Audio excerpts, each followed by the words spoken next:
We are initiating legal proceedings against Mrs. Meghan Markle. Her televised accusations, especially the Oprah interview, have caused significant damage to the royal family. An apology is no longer enough. The issue will now move forward through the proper legal process. The palace had endured scandals, betrayals, and private conflicts before, but nothing could have prepared King Charles for what he discovered behind the closed doors of the Blue Drawing Room. Queen Camilla was sitting beside an unsigned royal authorization, speaking privately with Meghan through an encrypted video call. On the table rested the details of a secret agreement, music, that could reshape palace loyalties and shatter the trust holding the monarchy together. Before we go further into what this truly means for the royal family, make sure to subscribe so you don't miss a single update. Charles froze in the doorway. Most senior aides had already departed for the evening, music, and no meeting with Meghan appeared anywhere on the official schedule. That absence was important because every formal royal audience is documented beforehand, providing a clear record of who was consulted and for what reason. This conversation had been concealed from the household, from the king, and from everyone responsible for safeguarding the crown. Music. Camilla moved her hand toward the document, but Charles had already seen enough.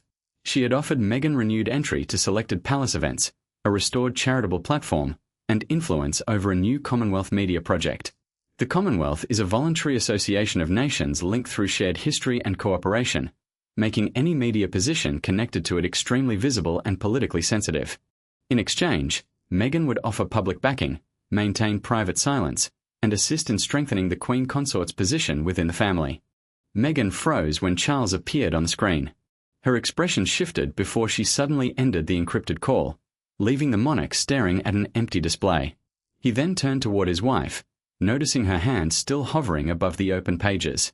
The silence continued until he finally asked, "How long have you been negotiating behind my back?" Camilla attempted to explain that the arrangement had been intended to manage a dangerous situation. Relations between the Sussex household and the working monarchy had, music, remained seriously fractured. Therefore, any secret negotiation carried the risk of reopening wounds involving loyalty, reputation, and trust. But her explanation began to fall apart when the king noticed handwritten revisions beside several clauses and a private royal cipher beneath the final page. That cipher, a restricted code used to verify sensitive palace communication, made the agreement look officially authorized. A palace aide entered moments later carrying another envelope discovered beside the Queen's private, music, documents. Inside were suggested dates, detailed access instructions, and a confidential list of royal engagements. Catherine's name had been crossed out repeatedly. Charles examined every page without saying a word, then ordered William to be summoned before midnight. The king issued one final instruction. Catherine was not to be informed yet. William would soon learn why. Yet the secret agreement represented only the surface of the betrayal, because behind every handwritten promise stood three women with completely different fears and one future crown trapped directly between them. To the outside world, Camilla, Meghan, and Catherine occupied separate parts of the royal story. Within the palace, however, their futures had become dangerously intertwined. One woman feared becoming irrelevant. Another wanted her influence restored. And the third had quietly emerged as the monarchy's strongest symbol of continuity. The exposed agreement was not simply a political arrangement. It was a collision of ambition, insecurity, resentment, and survival. Camilla remained alone after Charles departed, gripping the arm of her chair as though the entire room had shifted beneath her. He had taken the original agreement, the handwritten revisions, and the envelope containing Catherine's engagements. More painful than the missing documents was the expression he had given her before leaving. The king no longer believed her explanation, and she understood that trust within a royal marriage carried greater weight than ceremony, title, or public appearance. Her position as queen provided rank, access, and public significance, but it did not guarantee permanent influence. A queen consort is the spouse of the reigning monarch, supporting the sovereign without possessing the crown's constitutional authority. Camilla understood that difference clearly. Public affection was steadily shifting toward Catherine, while long-term confidence inside the palace gathered around William and the future he represented.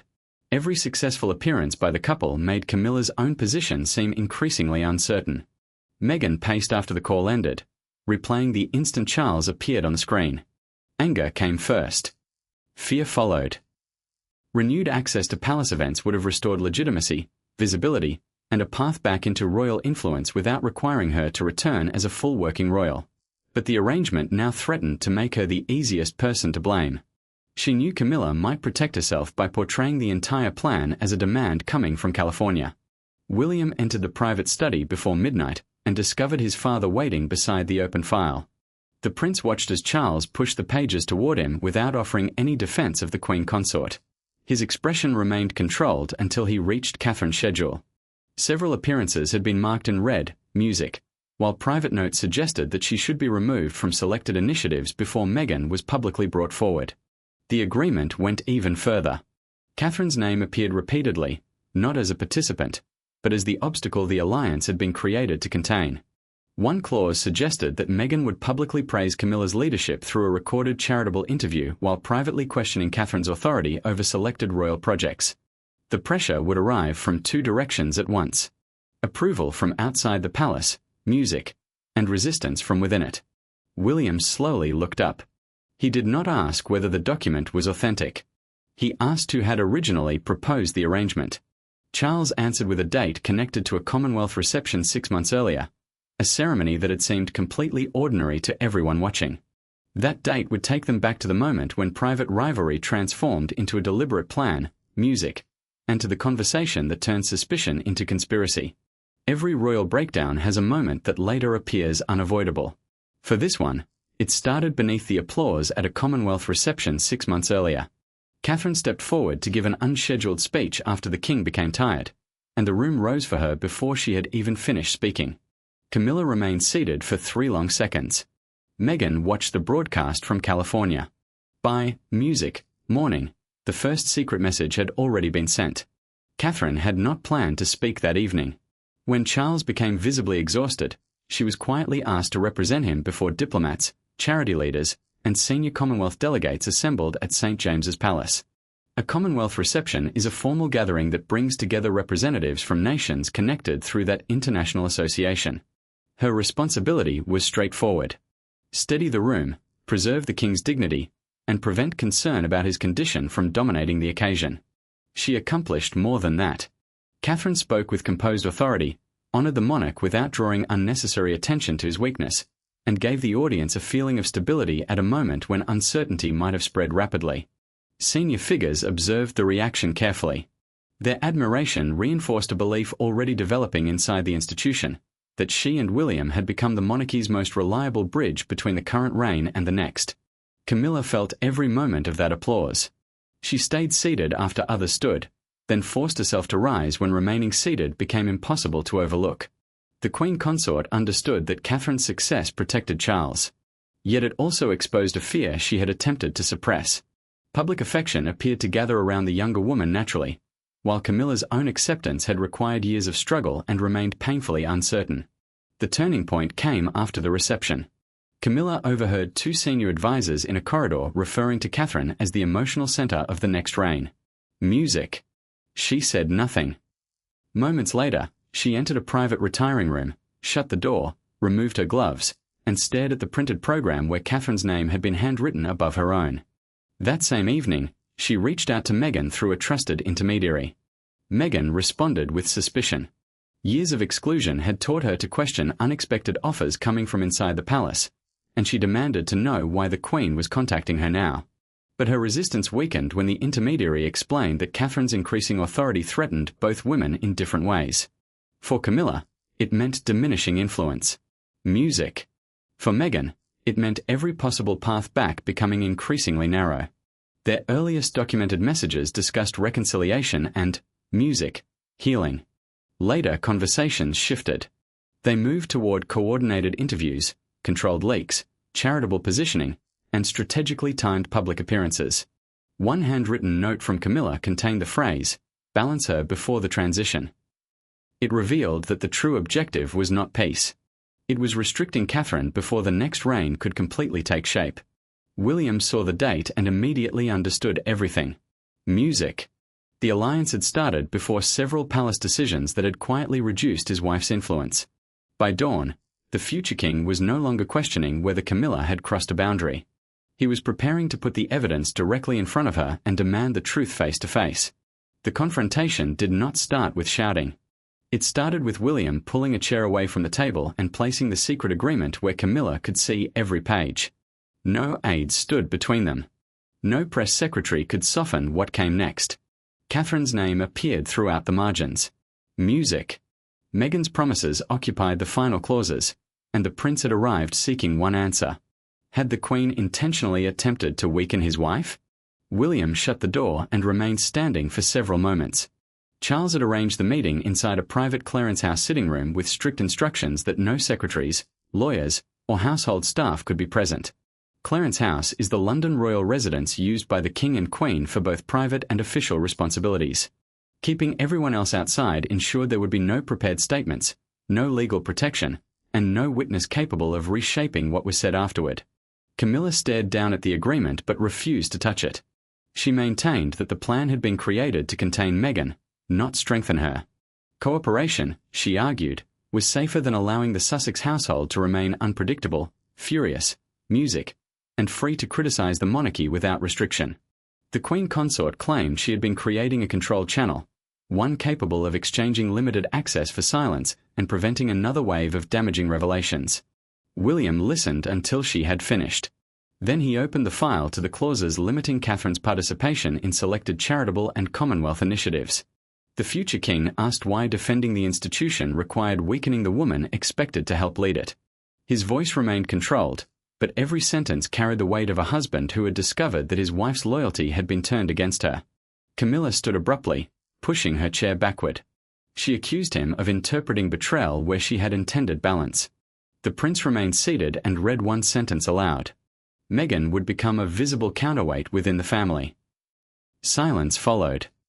That sentence destroyed Camilla's defense because it showed that Catherine had not accidentally become involved in the plan. Music. She had been its intended target. Camilla finally acknowledged what the documents had already revealed. She feared becoming ceremonial and powerless. As Catherine's public authority increased, every successful appearance, every enthusiastic crowd, and every private request for the younger woman's involvement made Camilla feel that the next reign was beginning before the current one had ever completely accepted her. The confession emerged through a recorded palace account created after the meeting, leaving little doubt that insecurity had motivated the strategy. William moved back from the table. Camilla then disclosed that Charles knew she had resumed communication with Meghan, but she insisted he believed the contact was restricted to family reconciliation. The king, she maintained, had never known that it had developed into a formal exchange involving access, silence, and influence. The prince picked up the agreement and turned toward the door. Behind him, Camilla delivered one final warning. Catherine had already received something connected to the arrangement. The confrontation had uncovered Camilla's motive. But the final authority did not belong to William, and the king now faced a decision between protecting his wife and protecting the crown. Music. Charles had spent his entire life preparing to defend the institution. Yet the greatest danger now existed inside his own marriage. On one side stood Camilla, the woman for whom he had endured decades of criticism. On the other stood William, Catherine, and the future stability of the monarchy. The decision facing him was not simply whether to punish a secret negotiation. It was whether love could still be trusted when placed close to power. Charles read the agreement alone in his study, turning each page more carefully than the one before. Only the sovereign could determine who received sensitive documents, entered private audiences, joined internal strategy meetings, or represented the crown in his name. The sovereign is the reigning monarch, the individual who holds the highest authority within the royal institution. That authority now left the king with no escape from the decision before him. He reached the clause involving Catherine and stopped. The wording did not simply restrict her role. It presented her growing influence as a problem that needed to be controlled. Charles removed his glasses, placed them beside the file, and remained completely still as the clock struck 2. For the first time that night, the crisis felt less like disobedience and more like betrayal by the person he had trusted most. Camilla had once remained beside him when public judgment was at its harshest. She had endured isolation, criticism, and years of uncertainty without leaving him. The king remembered that loyalty clearly, which made the evidence even more difficult to accept. She had not acted out of ignorance. She understood exactly what secrecy could do to a family already damaged by suspicion. William entered quietly and waited for his father to speak. The future king refused to demand punishment even after discovering how directly the plan had targeted Catherine. He told Charles that the decision needed to come from the monarch himself. If it appeared motivated by anger, marriage, or pressure from the next generation, the family would never believe the outcome had been fair. The royal legal secretary arrived carrying a documented review of the papers. A royal legal secretary is the senior advisor responsible for explaining how private decisions can affect official authority and constitutional procedure. His conclusion was devastating. Camilla had used a restricted cipher normally reserved for communications authorized by the sovereign. Anyone receiving the document could have assumed the king personally supported the arrangement. Meghan's side had gone even further. A second examination uncovered a drafted public statement prepared by her team, praising Camilla as the woman who had courageously reopened the monarchy. The wording was polished, carefully timed, and ready to be released. The announcement had not been months away. It had been only days away. Charles remained silent for several moments. Then he picked up a temporary directive, signed his name, folded the document, and instructed that Camilla receive it before breakfast. When the directive reached her room, Camilla discovered that the king had not simply stopped the agreement. He had started removing the authority that had made such an arrangement possible. By sunrise, the palace had changed around Camilla without a single public announcement. Her confidential briefing box never arrived. 2 scheduled strategy meetings vanished from her diary. The private secretary, who normally entered without knocking, waited outside for permission. Then came the sealed directive from Charles. All unauthorized communication with Meghan was to stop, and Camilla's access to sensitive family planning was suspended immediately. Camilla opened the document with steady hands, but its meaning struck her instantly. She had been removed from succession-related discussions, blocked from confidential briefings, and prevented from approving selected patronage decisions. A patronage is an official connection between a royal figure and a charity organization, providing that cause with public support and status. Her independent communications would also be reviewed, meaning every message related to royal business could now be examined.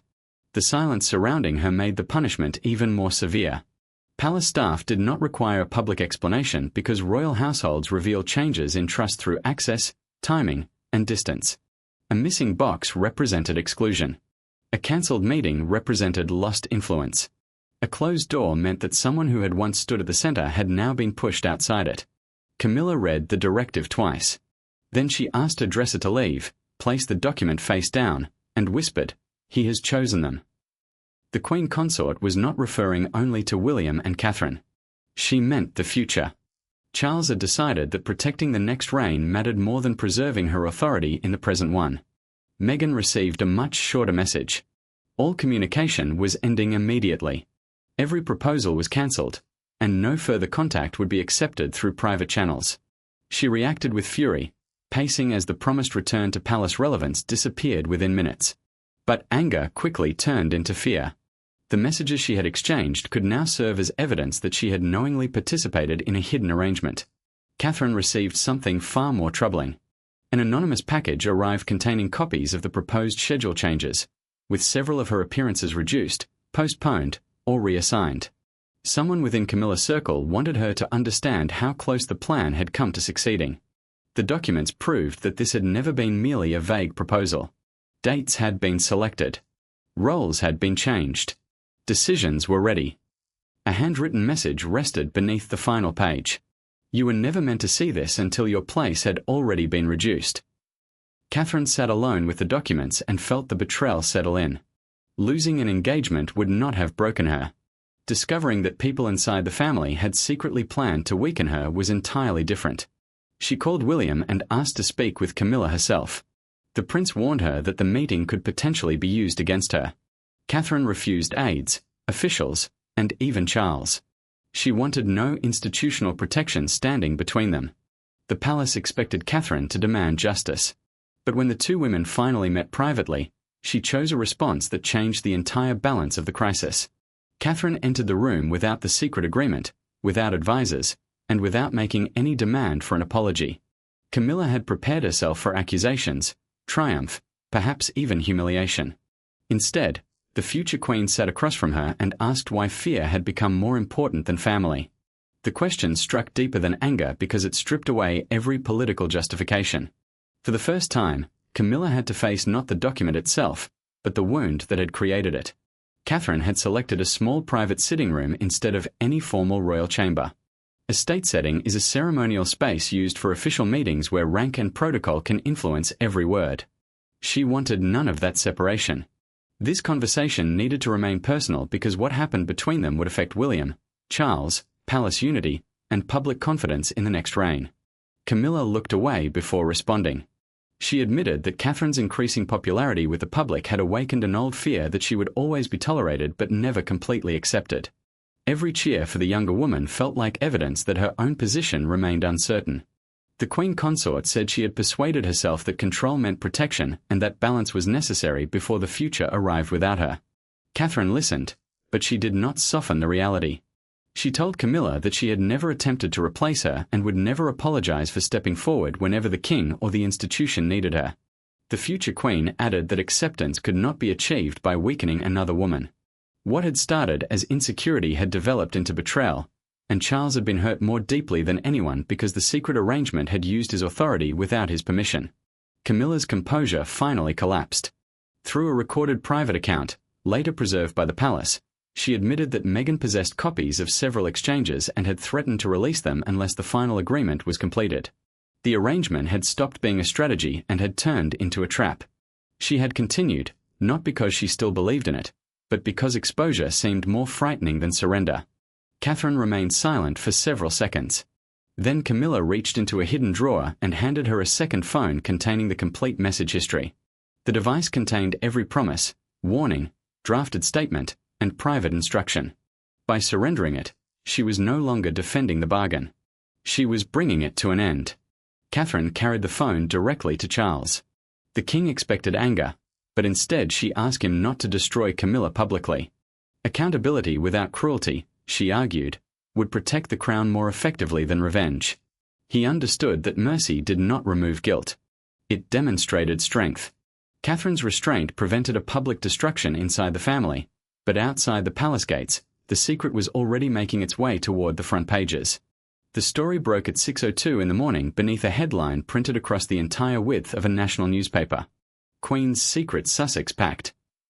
Within minutes, broadcasters abandoned their scheduled programming. Cameras gathered around Buckingham Palace, and crowds assembled behind the barriers. Yet one image captured the crisis more strongly than every argument. A palace window above the gates closed just as Camilla's official car was removed from the morning departure schedule. The leak contained only a portion of the agreement, but it revealed enough. The pages confirmed promised palace access for Meghan, coordinated public messaging, and a strategy to reduce Catherine's influence over selected royal initiatives.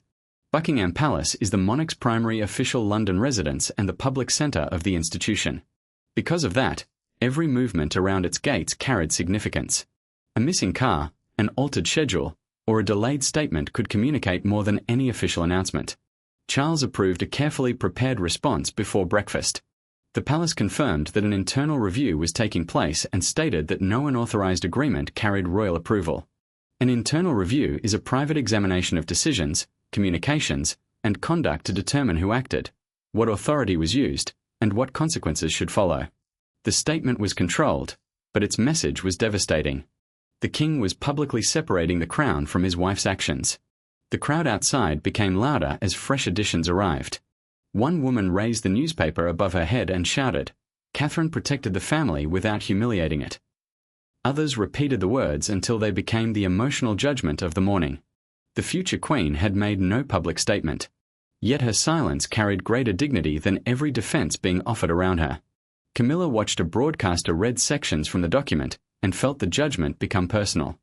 The public was not simply condemning the secret agreement. It was seeing the fear, resentment, and insecurity that had driven it. She had attempted to protect her position, but the effort had exposed how uncertain she had always felt within it. Meghan released a defensive statement claiming that she had entered the discussions in good faith. The message history revealed a different picture. Recorded exchanges showed that she understood Charles and William had not been informed, and that the arrangement depended on remaining secret until the public announcement was prepared. The palace then confirmed that Camilla had voluntarily stepped away from sensitive internal responsibilities.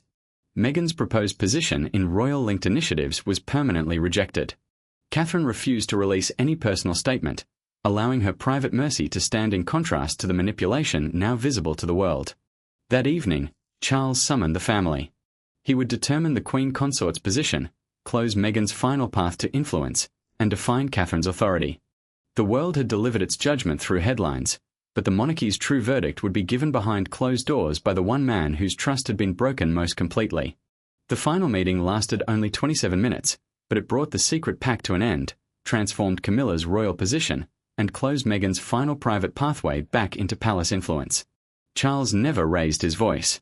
He spoke first as a husband, then as a father, and finally as king. What had been damaged could not be repaired through denial. The monarchy could survive only by choosing transparent duty over private fear. Charles placed the agreement in the middle of the table and declared every clause cancelled. Meghan would receive no renewed palace access, no charitable platform connected to the family, and no position in any Commonwealth initiative. Sovereign authorization means direct approval from the reigning monarch before royal privileges or official influence can be granted. From that moment onward, no member of the family would be permitted to privately negotiate such access or use the king's name without his approval. Camilla remained silent as the consequences were announced. She would retain her title and would not face public humiliation, but her influence within the institution had changed permanently. The Queen Consort would no longer participate in succession planning meetings, examine confidential family strategy, or carry out independent negotiations in the Crown's name. Succession planning is the private process through which the monarchy prepares future responsibilities, duties, and leadership. Losing access to it meant losing her position at the heart of the royal future. Charles then addressed her not as monarch, but as her husband. He said he would not abandon her in front of the world. Yet the trust they had once shared had been deeply broken. It could not be restored through status, ceremony, or silence. If that trust ever returned, it would have to be rebuilt without hidden influence and without using power as a form of protection. Camilla accepted responsibility. She turned toward Catherine and apologized directly, admitting that her fear of being overshadowed had driven her toward the very action that ultimately weakened her own standing. The future queen listened without showing triumph. She asked Charles not to impose additional punishment simply for spectacle, demonstrating that her strength came from refusing to become consumed by the same insecurity that had caused the betrayal. Meghan's private communication route with the palace was permanently shut down. Her attempt to restore royal influence through negotiation ended without ceremonial access, institutional authority, or leverage. The messages remained as evidence that secrecy had promised power but ultimately delivered isolation. Charles lifted the cancelled agreement, placed it inside a red dispatch box, and locked it. A dispatch box is a secure case used for carrying important official documents. He then handed the key to William. Without saying a word, he placed responsibility for the monarchy's future into the prince's hands. The verdict was complete. Catherine had emerged as the family's moral centre. Camilla retained her status but lost trust. Meghan's final hidden pathway back into palace influence had been closed forever. The secret agreement had originally been created to contain Catherine's rise. But its exposure produced the exact opposite result. It confirmed that the monarchy's future would belong not to the person who fought hardest to gain influence, but to the woman who possessed enough strength to hold power without using it for revenge. Thanks for watching. Please don't forget to like and subscribe, and we will see you in the next one.